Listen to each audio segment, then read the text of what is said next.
Sabe qual que é a melhor hora para escolher um namorado? Aquele que vai ser seu marido? Escuta aí, menina. Sabe qual é a melhor hora? Na hora da oferta. Escolhe o que oferta, porque se ele oferta, ele é próspero, você nunca vai faltar nada se você casar com ele. Você vai ter sapato, vai ter vestido, vai ter roupa.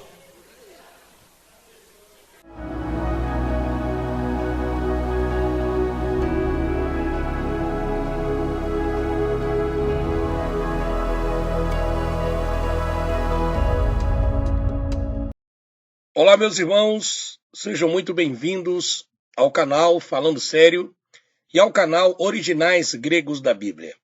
Nós temos dois canais aqui na internet, onde nós estamos trazendo para as pessoas vários ensinamentos sobre a palavra de Deus, trazendo de uma maneira plausível, de uma maneira clara, sem trazer aí a nossa interpretação particular, mas deixando que a própria Escritura, por si própria, se interprete a si mesmo.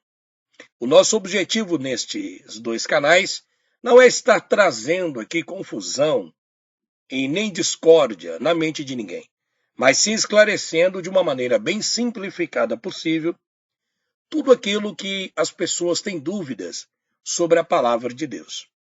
Se inscreva no canal, acione o sino de notificações e, se possível, se torne membro dos dois canais, ou pelo menos de um dos nossos canais. Para mim é uma honra ter vocês aqui.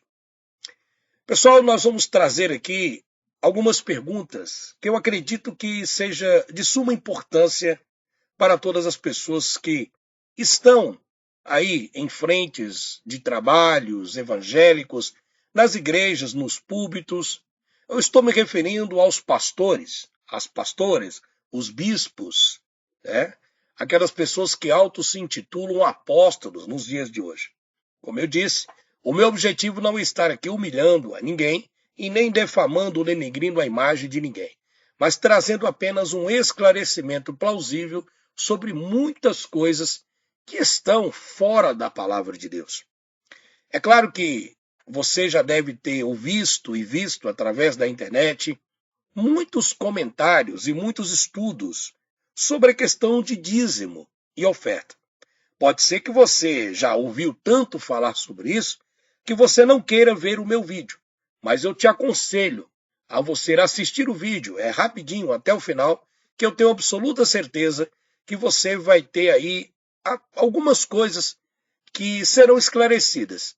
E muitas vezes esse esclarecimento não é passado pelos líderes religiosos dentro das denominações. Que o Criador abençoe a cada um de nós e que o Pai Celestial nos ajude a compreender a sua palavra e que a cada dia que passa, várias pessoas possam se libertar, tanto do sistema religioso perverso, do farisaísmo, como também do ateísmo. Bom, pessoal, a pergunta que eu quero trazer aqui para os pastores é: responda esta, pastor. Muitos pastores têm um costume de pregar no púlpito das suas igrejas, e sempre pregam sobre a questão de dízimo. O dízimo, todos nós que já somos libertos do casulo religioso, sabemos muito bem que o dízimo nunca foi dinheiro na Bíblia. O que, na realidade, é mencionado apenas uma vez no dízimo, quando uma pessoa, uma nação, estava em determinado local e precisava se dirigir até o templo de Jerusalém para levar os dízimos. Os dízimos sempre foi mantimento, alimentação, que precisariam ser levados até o templo para que os levitas, o pessoal que era da tribo de Levi, fizesse um apanhado desses mantimentos, outros donativos que eram levados, e ali então montava-se, eu vou usar a expressão atual, cestas básicas, vamos dizer assim, e recursos para cuidar dos órfãos e das viúvas naquela época. Veja que a preocupação do Criador era tremenda com aqueles órfãos abandonados e muitas mulheres que foram abandonadas e outras maltratadas e até mesmo aquelas que perderam o marido. Essas pessoas ficaram à mercê da sociedade, desprezadas, e muitos vinham até óbito por não ter um recurso básico para a sua sobrevivência. E então foi-se ordenado que a tribo de Levi, que não poderia comprar terra, eles não poderiam ter terra, eles não poderiam cultivar a terra. Mas as tribos de Naftali, Azacar, Zebulun, José, Benjamim, Ruben e etc. poderiam comprar a terra, mas esses eram obrigados a levar os dízimos da casa do tesouro. Esse dízimo que era levado era mantimento. Mas quando se não tinha como transportar o mantimento, porque as pessoas estavam em cidades bem longe, e ali tinha todos os problemas de transporte, de logística de transporte, para chegar até o templo, devido às estradas ser cheias de rochas, pedras e rios, não tinha como os animais carregados com as suas carroças de mantimentos, que seriam os 10%, para levar até lá. Demorariam dias para chegar. Então, se vendia o dízimo naquela cidade, pegava-se o dinheiro, colocava, já agora bem resumido, bem compacto, dentro de uma bolsa e levava-se através de cavalo, porque fica mais prático, né? Eles conseguiam se locomover, e levava-se até determinada cidade aonde precisaria ser entregue o dízimo.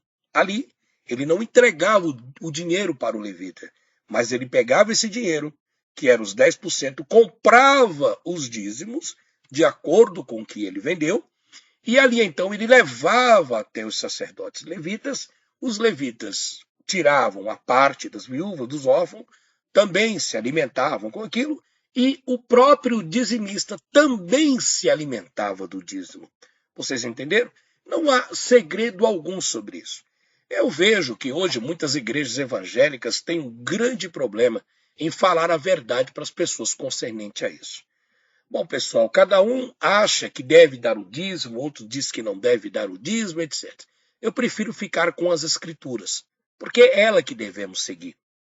Não critico você se você paga dízimo, é dizimista na sua igreja, no templo religioso, você acha que está certo, beleza. Mas o que eu acho que deveria ser feito é que os pastores deveriam falar a verdade para as pessoas e não ameaçá-las, que elas estão roubando ao Senhor, que elas vão para o inferno e serão condenadas, né, porque estão roubando a Deus. Isso é uma mentira, isso é uma heresia, isso não está na Bíblia. Mas os pastores não querem que isso seja pregado, porque muitos deles não são pastores, porque sabemos na realidade que o único pastor é o nosso Messias, o nosso Salvador. Esses líderes de hoje, então, se aproveitam da gordura, da lã, da ovelha, e então eles evitam, né, que as pessoas de outros locais que conhecem a verdade preguem nas suas igrejas, porque eles têm medo deles abrir o bico, abrir a boca e todo o seu reinado cair por terra. Correto? Então eu quero lhe fazer uma pergunta para esses pastores, e essa pergunta eu quero que vocês prestem muita atenção, porque eu creio que muitos desses pastores não vão ter coragem sequer de responder essa pergunta. Responda esta, pastor, preste atenção. Se em Malaquias, no capítulo 3, no versículo 10, manda trazer os dízimos para a casa de Deus, como está escrito aqui, trazei todos os dízimos à casa do tesouro, para que haja o quê, pessoal? Mantimento. A própria Bíblia está dizendo que é mantimento. Na minha casa. E depois que você levou os dízimos, que são os mantimentos, fazei prova de mim. Nisto, diz o Senhor dos Exércitos, está aí no quadro. Se eu não vos abrir as janelas do céu, e não derramar sobre vós uma bênção tal, até que não haja lugar suficiente para recolherdes. E por causa de vós, repreenderei o devorador, e ele não destruirá os frutos da vossa terra, que são plantações. E a vossa vide no campo não será estéril. Uvas, plantações de uva, de azeite, de azeitona. Diz o Senhor dos Exércitos, Malaquias 3,10. Então, se em Malaquias, pastor, manda trazer os dízimos à casa do tesouro para que haja mantimento na casa de Deus, né? E vocês acreditam que a casa de Deus é este salãozinho que vocês abriram, com cadeiras, ou esses templos luxuosos que você tem. Olha o templo aí dessas igrejas, uma Batista da Lagoinha da Vida, que é uma grande fábrica de dinheiro, de uma Universal da Vida, enfim, todas as denominações. Os pastores que pregam o dízimo e não falam a verdade para os membros do que era o dízimo, e que as pessoas não devem ser ameaçadas por isso, tá? Esses líderes religiosos estão totalmente fora das Sagradas Escrituras, porque eles colocam na tua cabeça que você está roubando. Mas eles só conseguem te manipular porque você não lê as Escrituras. Então, se em Malaquias manda trazer os dízimos à casa do tesouro, e como você viu aí que é mantimento, e o devorador, o cortador, o migrador, o destruidor não são demônios, são pragas que vinham na colheita para destruir a plantação. Então eles precisavam dizimar. Qual o objetivo? De encher a casa de Deus comer um alface? Você acha que Deus queria comer azeitona ou tomar isso, aquilo, outro? Algo material do mundo físico? Absolutamente nada. Esses dízimos eram levados, como eu já disse, para os levitas, e ali então era distribuído para as pessoas necessitadas. E os levitas que tomavam conta do templo sobreviviam daquilo. Mas também o dizimista, eles se aproveitavam, é claro, daquele recurso que o próprio Criador tinha estabelecido para todos. Todos eram beneficiados com isso. Mas quando o texto fala em que me roubais, é porque existia algumas pessoas que não levavam honestamente os 10% das plantações. Quando eram colocado o marseir na balança, para pesar o marseir, quando era colocado na balança para pesar, ali às vezes dava 8%, 7% e etc. Então precisaria se completar, né? Não tinha como enganar. Era tudo calculado direitinho para que as pessoas poderiam ser abençoadas. Mas, em Hebreus, no capítulo 3, no versículo 6, pastor, Paulo diz que nós, que aceitamos a Cristo, somos o templo de Deus. Espera aí. E se em Malaquias está dizendo, trazei os dízimos à casa do tesouro, para que haja mantimento na minha casa, será que ficou confuso agora, você não acha? Mas Paulo está dizendo em Hebreus 3,6 que nós somos o templo de Deus. Veja o que diz o texto. Mas Cristo, como filho, sobre a sua própria casa, a qual casa somos nós, se tão somente conservarmos firme a confiança e a glória da esperança até o fim. Então está dizendo que nós somos o templo. Então, se Malaquias está mandando levar o dízimo à casa do tesouro, e Paulo está dizendo que nós somos a casa do tesouro, e o que é o tesouro? O tesouro é o Criador. O Criador é o tesouro. Preste atenção no que eu vou lhe dizer. Para que haja mantimento na casa do Senhor, para que haja, trazer os dízimos à casa do tesouro, que era a presença do Criador, porque ali se dividia aquilo que era conquistado. Tá? Então, Paulo também ensina que nós somos o templo de Deus. Está em 1 Coríntios, no capítulo 3, versículo 16 ao 17. Não sabeis vós que sois o templo de Deus e que o Espírito de Deus habita em vós? Se alguém destruir o templo de Deus, Deus o destruirá, porque o templo de Deus que sois vós é santo. Então, se é para trazer o dízimo, Malaquias está dizendo 3,10, trazer o dízimo à casa do tesouro. E se em Hebreus, no capítulo de número 3, verso 6, está dizendo que nós somos o templo de Deus. E que em 1 Coríntios 3, 16 e 17 está dizendo que nós somos o templo de Deus e não devemos destruir o templo de Deus, que somos nós. A Bíblia também ensina que Deus não habita em templos, casas feitas por mãos humanas. E nem tem necessidade de ser servido ou faz qualquer exigência como moeda de troca. Você observa que muitos ministérios, muitas igrejas evangélicas em si, há uma troca de uma barganha. Você tem que fazer essa campanha, faz isso, aquilo, outro, para que Deus te abençoe, etc. Você tem que comprar o lenço ungido, a colher consagrada, a vassoura mágica, o lenço, né, com o suor e assim por diante. Eles fazem do Criador uma moeda de troca, uma barganha.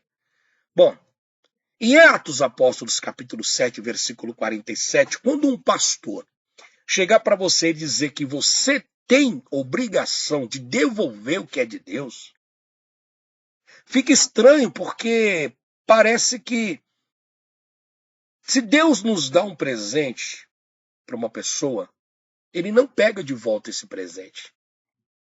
Se Cristo nos deu a salvação, ele não pode tirar aquilo de nós novamente, porque ele já pagou o preço. Quem paga o preço de quem dá o presente é quem está dando o presente. Quem recebe não tem que pagar o preço, porque a salvação ela foi dada como presente para aqueles que creem em Cristo. Então, em Atos Apóstolos, também no capítulo 7, está dizendo algo que vai chamar muito a sua atenção. Apesar disso, foi Salomão que lhe construiu a casa. Salomão construiu aquele templo. Mas houve ali uma indagação. Ele construiu porque ele quis construir, porque ele queria ver a presença de Deus ali, etc. Mas o Criador disse que não tinha condições dele habitar ali dentro. Por isso que nós que aceitamos a Cristo, recebemos o seu Santo Espírito, somos o templo de Deus. Veja, quando o pastor falar para você que Deus precisa ser servido, vamos servir a Deus, vamos dar os nossos dízimos, as nossas ofertas para servir a Deus. Então, quando eles falam isto, está totalmente contra aquilo que está nas Escrituras. E eu vou lhe fazer uma pergunta. Você acredita nas Escrituras ou em conversa fiada de pastor? Se você acredita nas conversas fiadas de pastor, é porque você não leu a Bíblia ainda, porque você não conhece as Escrituras e nunca teve um compromisso real com o Criador. E eu te convido a você a ter. Olha o que diz Atos 7, 47, para você que pensa que Deus precisa de alguma coisa sua, ou do seu dízimo ou da sua oferta. Apesar disso, foi Salomão quem lhe construiu a casa. Todavia o Altíssimo não habita em casas feitas por mãos humanas, como revela o profeta. O céu é o meu trono, a terra é o estrado dos meus pés. Que espécie de casa podereis me construir? Diz o Senhor. Ou ainda, onde seria o lugar do meu repouso? Como é que Deus vai habitar num local desse? O Criador é imenso, é enorme. Não tem noção do poderio desse Criador. Em Atos 7, 25 também diz, nem tampouco, então já está dizendo que ele não habita. E aí ele diz, nem tampouco é servido por mãos de homens. Não tem como você servir a ele. Como que necessitando de alguma coisa. Quando o pastor fala para você que você precisa servir a Deus, então você está dizendo que Deus tem necessidades. E o Criador não tem necessidades. As necessidades somos nossas. Ele é o Criador. Ele não dorme. Ele não se cansa. Ele não para. O Criador, ele é alerta. Nem tampouco é servido por mãos humanas, como que necessitando de alguma coisa. Pois ele mesmo é quem dá a todos a vida e a respiração e todas as coisas. Então, meu amigo, se em Malaquias 3,10 está dizendo que é para você trazer os dízimos à casa do tesouro, em Hebreus 3,6 está dizendo que você é o templo de Deus, e que em 1 Coríntios 3, 16, 17 está dizendo que o Espírito de Deus habita em nós e nós somos a casa de Deus.